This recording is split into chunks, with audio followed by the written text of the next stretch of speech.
Hello, Lenell John Lewis here, captain and striker of York City Football Club.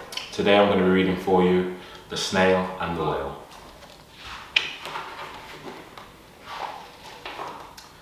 This is a tale of a tiny snail and a great big grey-blue humpback whale. This is a rock as black as soot, and this is a snail with an itchy foot. The sea snail slithered all over the rock and gazed at the sea and the ships and the dock. And as she gazed and sniffed and sighed, "The sea is deep and the world is wide. How I long to sail," said the tiny snail.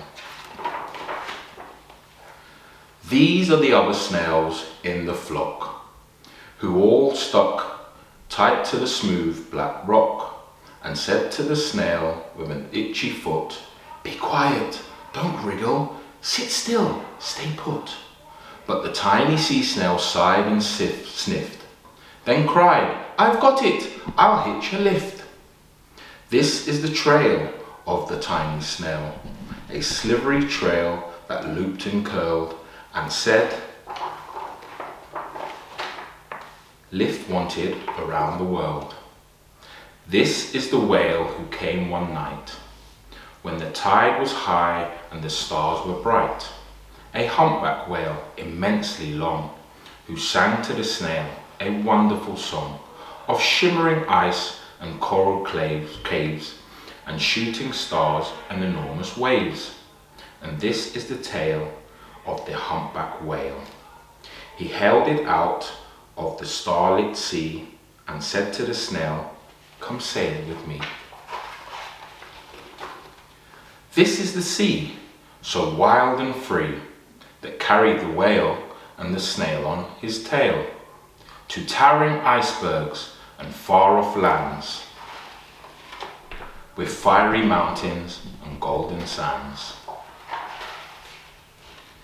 These are the waves that arched and crashed, that foamed and frolicked and sprayed and splashed. The tiny snail on the tail of a whale. These are the caves beneath the waves, where stripy fish and feathery fins and sharks and hideous toothy grins swam round the whale and the snail on his tail. This is the sky, so vast and high, sometimes sunny and blue and warm, sometimes filled with a thunderstorm, with zigzag lightning flashing and frightening the tiny snail on the tail of a whale. And she gazed at the sky, the sea, the land, the waves and the caves and the golden sand. She gazed and gazed, amazed by it all, and she said to the whale, "I feel so small."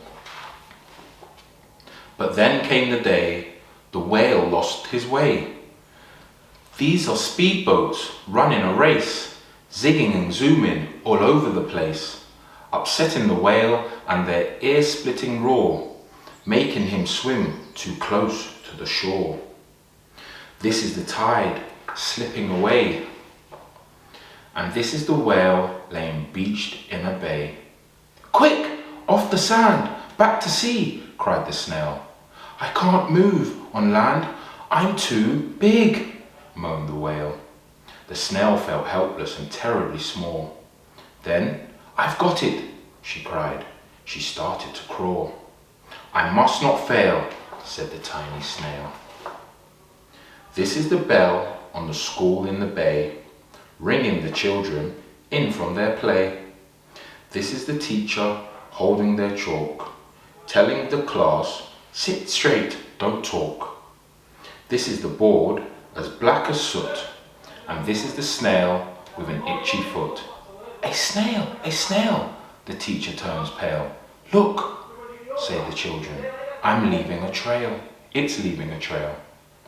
This is the trail of the tiny snail, a slivery trail saying, "Save the whale."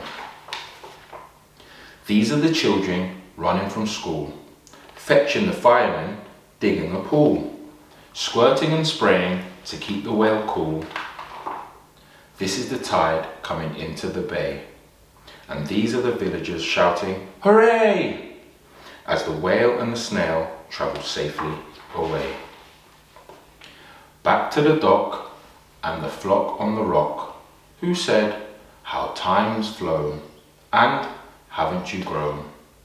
And the whale and the snail told their wonderful tale of shimmering ice and coral clay caves and shooting stars in enormous waves, and of how the snail, so small and frail, with her looping, curling, slivery trail, saved the life of the humpback whale.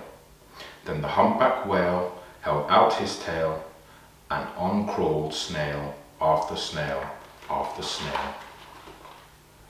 And they sang to the sea as they all set sail on the tail of the grey blue humpback whale.